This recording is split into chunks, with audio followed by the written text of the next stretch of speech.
ಪ್ರಾಣಿ ತ್ಯಾಜ್ಯ ಘಟಕದಿಂದ ಸಾಂಕ್ರಾಮಿಕ ರೋಗಗಳು ಹರಡುವ ಭೀತಿಯಿಂದ ಇದನ್ನು ಸ್ಥಳಾಂತರಿಸಬೇಕೆಂದು ಆಗ್ರಹಿಸಿ ಸ್ಥಳೀಯರು ಹಾಗೂ ಇಲ್ಲಿನ ಕೈಪಡೆಯ ಕಾರ್ಯಕರ್ತರು ಪ್ರತಿಭಟನೆ ನಡೆಸಿದರು. ಮಹದೇವಪುರ ಕ್ಷೇತ್ರದ ಕಣ್ಣೂರು ಗ್ರಾಮ ಪಂಚಾಯಿತಿ ವ್ಯಾಪ್ತಿಯ ಹೊಸೂರು ಬಂಡೆಯಲ್ಲಿ ನಿರ್ಮಿಸಿದ ಘಟಕ ಉದ್ಘಾಟನೆ ಸಮಾರಂಭದಲ್ಲಿ ಕೆಲ ಕಾಲ ಪ್ರತಿಭಟನೆ ನಡೆಸಿ ಉದ್ಘಾಟನೆಗೆ ಆಗಮಿಸಿದ ಮಾಜಿ ಸಚಿವ ಅರವಿಂದ ಲಿಂಬಾವಳಿ ಹಾಗೂ ಶಾಸಕಿ ಮಂಜುಳಾ ಲಿಂಬಾವಳಿ ಅವರ ವಿರುದ್ಧ ಪ್ರತಿಭಟಿಸಿದರು. ಉದ್ಘಾಟನೆಗೆ ಅಡ್ಡಿಪಡಿಸಿದ ಕಾಂಗ್ರೆಸ್ ಕಾರ್ಯಕರ್ತರನ್ನು ತಡೆದು ಪೊಲೀಸರು ಪರಿಸ್ಥಿತಿ ತೆರವುಗೊಳಿಸಿದರು. ಇಲ್ಲಿನ ವಾತಾವರಣ ಕಲುಷಿತ ನೀರಿನೊಂದಿಗೆ ಇಲ್ಲಿನ ಜನರಿಗೆ ನಾನಾ ಸಮಸ್ಯೆಗಳು ಎದುರಾಗುತ್ತಿದೆ. ಇದರ ಮಧ್ಯೆ ಈ ಪ್ರಾಣಿ ಸಂಸ್ಕರಣಾ ಘಟಕ ನಿರ್ಮಿಸಿದ್ದಾರೆ. ಇದರಿಂದ ಸಾಂಕ್ರಾಮಿಕ ರೋಗಗಳು ಹರಡಿ ಅನಾರೋಗ್ಯ ಪೀಡಿತರಾಗುವುದು ಬೇಡವೆಂದು ನಮ್ಮ ಕಾಳಜಿ ಎಂದು ಪ್ರತಿಭಟನಾಕಾರರು ಈ ವೇಳೆ ಮಾತನಾಡಿ ಮಾಹಿತಿ ನೀಡಿದ ಮಾಜಿ ಸಚಿವ ಅರವಿಂದ ಲಿಂಬಾವಳಿಯವರು ಅಭಿವೃದ್ಧಿ ಕಾರ್ಯದಲ್ಲಿ ರಾಜಕೀಯ ಬೇಡ. ಮಿಟಗಾನಹಳ್ಳಿಯಲ್ಲಿ ಕಸದ ರಾಶಿ ಹಾಕಿ ರಸ್ತೆ, ಕೆರೆ, ಕುಡಿಯುವ ನೀರು ಹಾಳಾಗಿದ್ದು ಇವೆಲ್ಲವನ್ನ ಸರಿಪಡಿಸಲು ಬಿಬಿಎಂಪಿ ಈ ಕೂಡಲೇ ಪೆನಾಲ್ಟಿ ಟ್ಯಾಕ್ಸ್ ನೀಡಬೇಕು ಎಂದು ಒತ್ತಾಯಿಸಿದರು. ಈ ಸಂದರ್ಭದಲ್ಲಿ ಸ್ಥಳೀಯರು, ಎರಡೂ ಪಕ್ಷದ ಮುಖಂಡರು, ಅಧಿಕಾರಿಗಳು, ಬಾನ ಸಂಸ್ಥೆಯ ಸದಸ್ಯರು ಮತ್ತಿತರರು ಭಾಗಿಯಾಗಿದ್ದರು. ಮನೆಗಳಿದಾವೆ, ಸಾಯ್ತಾ ಇದ್ದಾರೆ ಜನ. ಅದ್ರ ಬಗ್ಗೆ ನಮ್ಮ MLA ಅವ್ರಿಗೆ ಕಾಳಜಿನೇ ಇಲ್ಲ, ಜನದ ಬಗ್ಗೆ ಕಾಳಜಿ ಇಲ್ಲ. ಬರೀ ಎಲೆಕ್ಷನ್ ಟೈಮಲ್ಲಿ ಬರ್ತಾರೆ, ಗೆದ್ಕೊಂಡು ಹೋಗ್ತಾರೆ. ಈ ಜನನ ಸಾಯಿಸಬೇಕನ್ನೋ ಉದ್ದೇಶ ಅವರು ಇರ್ಬೋದು. ಅವ್ರು ನಾವೆಲ್ಲ ಈ ಹೆಣ್ಮಕ್ಳಲ್ಲಿ ಬಂದಲ್ಲಿ ಕೇಳಿದವ ಅವರ ಸಲಹೆ ಏನು ಕೇಳಬೇಕಿದೆ, ಯಾಕಮ್ಮ ಬಂದಿದ್ರ, ನಿಮ್ಗೇನು ತೊಂದರೆ ಅಂತ. ಅದನ್ನ ಬಿಟ್ಟು ರೌಡಿಸಮ್ ಮಾಡ್ಕೊಂಡು ರೌಡಿಸಮ್ ಹುಡುಗರು ಕರ್ಕೊಂಬಂದು ಅವ್ರಿಗೆ ತಳಿಸ್ಕೊಂಡು ಪೊಲೀಸರು ಸಪೋರ್ಟಿಂದ ಇವರೆಲ್ಲ ತಳ್ಕೊಂಡು ಹೋಗಿ ನಾವೇನಕ್ಕೆ ಇದು ಏನು ನಿಮಗೆ ಯಾರು ನಿಮ್ಗೆ ಪರ್ಮಿಷನ್ ಕೊಟ್ಟರು, ಪಂಚಾಯತಿ ಪರ್ಮಿಷನ್ ಇಲ್ಲ, ನಮ್ಮ ಮೆಂಬರ್ಗಳು ಯಾರನ್ನು ಮೀಟಿಂಗ್ ಕರೆದಿಲ್ಲ, ಒಂದು ರೆಗ್ಯುಲೇಷನ್ ಮಾಡಿಲ್ಲ, ಏನು ಮಾಡಿದಿರ ಇವರು ದೌರ್ಜನ್ಯ ಬಂದು ಇಲ್ಲಿ ಮಾಡ್ತಾ ಇದ್ದಾರೆ. ಅದನ್ನು ಕೇಳಕ್ಕೆ ನಾನೇ ಅರವಿಂದ್ ನಿಂಬಾವರನ್ನು ಕೇಳಿದ್ರೆ ನೀವು ನಿಮ್ಮಲ್ಲಿ ಅಧ್ಯಕ್ಷರಾದಂಥ KPCC ಅಧ್ಯಕ್ಷರಾದ ಡಿ ಕೆ ಸಾಹೇಬ್ರ ನಂಗೆ ಪರ್ಮಿಷನ್ ಕೊಟ್ಟವ್ರೆ, ಹೋಗಿ ಅವ್ರನ್ನ ಕೇಳ್ರಿ ಅಂತ ಹೇಳ್ತಾವ್ರಲ್ಲ. ನಾವು ಓದ್ತೀವಿ ಅವ್ರ ಹತ್ರನೇ. ಅದು ಹೆಂಗೆ ಪರ್ಮಿಷನ್ ಕೊಟ್ಟರು, ಯಾವ ಥರ ಜನ ಸಾಯಿಸಬೇಕು ಅಂತ ಇದ್ದಾರೆ ಇವರೆಲ್ಲ ಸೇರ್ಕೊಂಡು ನಾವು ಅವ್ರನ್ನೇ ಕೇಳ್ತೀವಿ. ಅವ್ರ ಮುಂದೆ ಈ ಪ್ರಶ್ನೆ ಇಡ್ತೀವಿ. ಅದೇನು ತೀರ್ಮಾನ ತಗೊಂತಾರೋ ತಗೊಳ್ಳಿ.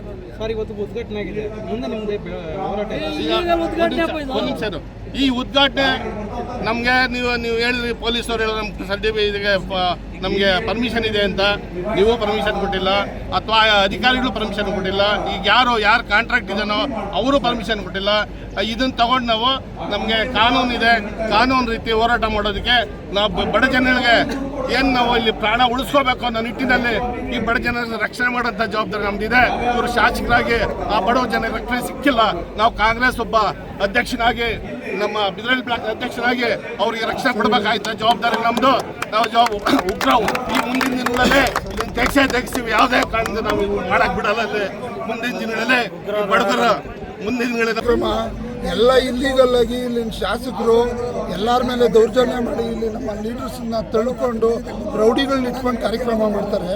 ಈ ತ್ಯಾಜ್ಯನ ಆ ಕಡೆ ಒಂದು ಸ್ವಲ್ಪ ನೀವು ನೋಡಿದ್ರೆ ಗೊತ್ತಾಗ್ತದೆ ಏನಿಲ್ಲ ಬಡ ಜನಕ್ಕ ಪರಿಸ್ಥಿತಿ ಏನು ಅಂತ. ಆ ಮಹಿಳೆಯರನ್ನ ಸಮೇತ ಕಾರ್ಯಕ್ರಮಕ್ಕೆ ಬಿಡದೆ ಅವ್ರ ಆಗುವಾಗುಗಳನ್ನ ಕೇಳಕ್ಕೆ ಇವ್ರಿಗೆ ಒಂದು 10 ನಿಮಿಷ ಸಮಯ ಇಲ್ಲ. ನಿಲ್ಲಿಸಿದ್ರು ಅಂತ ಹೇಳ್ಬಿಟ್ಟು ಪೊಲೀಸನ್ನ ಕರ್ಸ್ಕೊತಾರೆ, ರೌಡಿಗಳನ್ನ ಕರೆಸಿ ತಳ್ಕೊಂಡು ಹೋಗ್ತಾರೆ. ಏನಿದು ದೌರ್ಜನ್ಯ ಮಾಡ್ಕೊಂಡು ಇವರು ಎಷ್ಟು ದಿನ ಶಾಸಕರಾಗಿ ಮುಂದುವರಿಯೋಕ್ಕಾಗುತ್ತದೆ? ಇದನ್ನೆಲ್ಲ ಅರ್ಥಕೊಬೇಕು. ಇವರು ಜನದ ರಕ್ಷಣೆಗೋಸ್ಕರ ಇರುವಂಥ ಶಾಸಕರು ಅಂತ ಗೆಲ್ಸಿದ್ರು ಈ ಜನ ಎಲ್ಲ. ಇವತ್ತು ಅವ್ರಿಗೆ ಇವ್ರು ಏನು ಮಾಡ್ತಾ ಇದ್ದಾರೆ, ಏನು ಕೆಲಸ ಮಾಡ್ತಾರೆ ಅನ್ನೋದು ಗೊತ್ತಾಗಿದೆ. ಮುಂದಿನ ದಿನಗಳಲ್ಲಿ ಆ ಜನಗಳ ಪಾಠ ಕಲ್ಸೋಕೆ ಮೊದಲು ಇದನ್ನೆಲ್ಲ ತಂದು ಅವ್ರ ಮನೆಗೆ ಕಸ ಹಾಕ್ಬಿಟ್ಟು ಹೋಗೋವಂಥ ಕೆಲಸ ಮಾಡ್ತಾರೆ. ಇವ್ರು ಇರೋದು ಇಂದ್ರಾನಗರ. ಈ ಸ್ಥಳೀಯವಾಗಿ ಇರುವಂಥ ಶಾಸಕರಲ್ಲ. ಇಲ್ಲಿ ಸ್ಥಳೀಯವಾಗಿ ಇಲ್ಲೊಂದು ಲೋಟ ನೀರು ಕುಡಿದ್ರೆ ಗೊತ್ತಾಗುತ್ತೆ ಅದರಲ್ಲಿ ಎಷ್ಟು ಕಲುಷಿತ ಆಗಿದೆ, ಎಷ್ಟು ಗಲೀಜಿದೆ. ಬರೋ ಗಾಳಿ ಸಮೇತ ಕಲುಷಿತ ಗಾಳಿನೇ. ಅವ್ರು ಇರಬೇಕಾ ಸಾಯ್ಬೇಕಾ? ಇಷ್ಟು ಏನಾದರೂ ಕೇಳಿದ್ರೆ ನಿಮ್ಮದೇ ಸರ್ಕಾರ ಅಂತಾರೆ. ಅದು ಇವತ್ತು ಹಾಕಿರೋ ಕಸ ಅಲ್ಲ, ಈ ಹಿಂದೆ 3 ವರ್ಷಗಳಲ್ಲಿ ನಮ್ಮ ಕಸದ ಘಟಕ ಇದು ಕಣ್ಣೂರು ಗ್ರಾಮ ಪಂಚಾಯತಿ ವತಿಯಿಂದ ಕಸದ ಘಟಕ ಮಾಡ್ಕೊಂಡಿದ್ದೀವಿ. ನಮ್ಮ ಪಂಚಾಯತಿ ಕಸನ ಘಟಕದಲ್ಲಿ ಸೆಗ್ರಿಗೇಟ್ ಮಾಡ್ತೀವಿ. ನಮ್ಮ ಊರಿಗೊಂದು ಮನೆಗೊಂದು ತಿಪ್ಪೆ ಇರ್ತದೆ. ಊರಿಗೆಲ್ಲ ಒಂದೇ ತಿಪ್ಪೆ ಇರ್ತದ? ಇವ್ಗಂತೂ ಹೋಗ್ತಾ ಇದ್ರೆ ಎಲ್ಲೆಲ್ಲಿ ಚಿಕನ್ ಪುಚ್ಚಾರಿಸಿರ್ತಾರೋ ಅಲ್ಲಿ ಹೋಗ್ಬಿಟ್ಟು ನೀನು ಸಂಸ್ಕರಣೆ ಮಾಡ್ಬಿಟ್ಟು ಇಲ್ಲೇ ಸೆಗ್ರಿಗೇಟ್ ಮಾಡು ಅಂತ ಹೇಳ್ಬೇಕು. ಇಡೀ ಊರ್ದಲ್ಲ ಮಾದೇವಪುರ ತಗೊಂಬಂದಿಲ್ಲ ಅಂದ್ರೆ ಬದುಕಾಕತ್ತದ? ಇಲ್ಲಿ ಉಸಿರಾಡಕತ್ತದ? ಚಿಕನ್ ಕಟ್ ಮಾಡೋನು ಇವತ್ತು ಕಟ್ ಮಾಡಿದ್ರೆ 24 ಗಂಟೆ ಅದೆಲ್ಲ ಪುಟ್ರಿಫಿಕೇಶನ್ ಆಗಿ ಫಂಗಸ್ಸು ಬ್ಯಾಕ್ಟೀರಿಯಾ ಎಲ್ಲ ಬೆಳೆದಾದ್ಮೇಲೆ ಇಲ್ಲಿ ಕಳಿಸೋದು. ಅವ್ರಿಗೆ ಸೆಗ್ರಿಗೇಟ್ ಮಾಡ್ತಾರಂತೆ.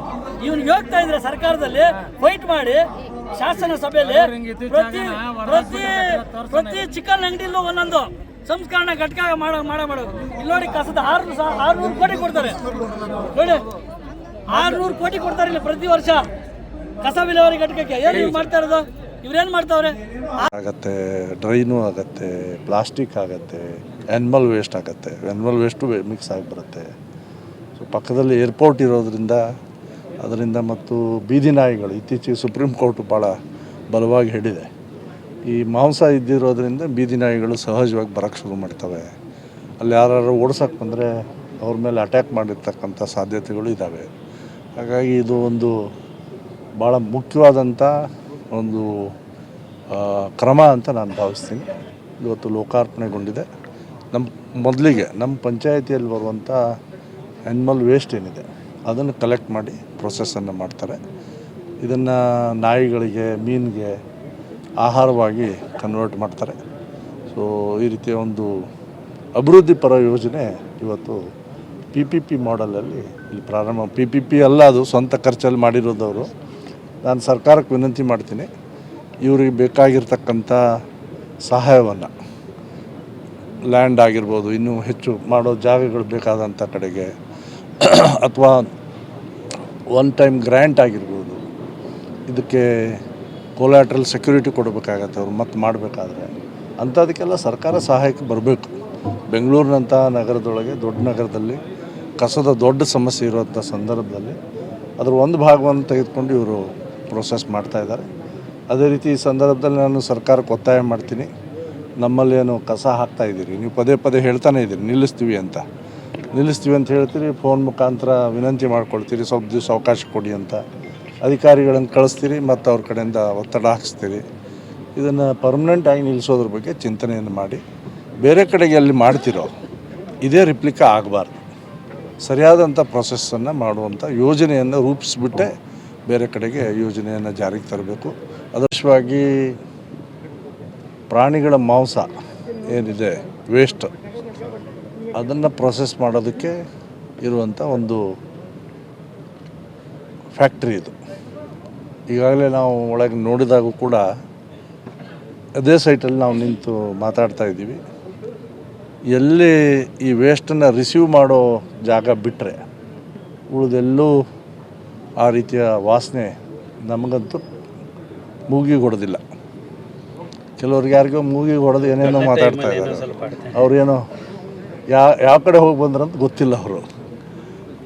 ಅದೇ ಇರಲಿ, ರಾಜಕಾರಣ ಬೇಡ. ಇಲ್ಲಿ ಅಭಿವೃದ್ಧಿ ಪರವಾಗಿರ್ತಕ್ಕಂಥ ಒಂದು ಯೋಜನೆಯನ್ನು ಬಾನ ಈಕೋ ಕಂಪ್ನಿಯವರು ಪ್ರಾರಂಭಿಸಿದ್ದಾರೆ. ಹಿಂದೆ ಮಂಜುನಾಥ್ ಪ್ರಸಾದ್ ಅವರು ಚೀಫ್ ಕಮಿಷನರ್ ಆದಂಥ ಸಂದರ್ಭದಲ್ಲಿ ಈ ರೀತಿ ಒಂದು ಮಾಡೋದಕ್ಕೆ ಸಾಧ್ಯ ಇದೆ ಅಂಥೇಳಿ ಆ ಎಲ್ಲ ಯುವಕರಿಗೆ ಇನ್ಸ್ಪೈರ್ ಮಾಡಿದರು.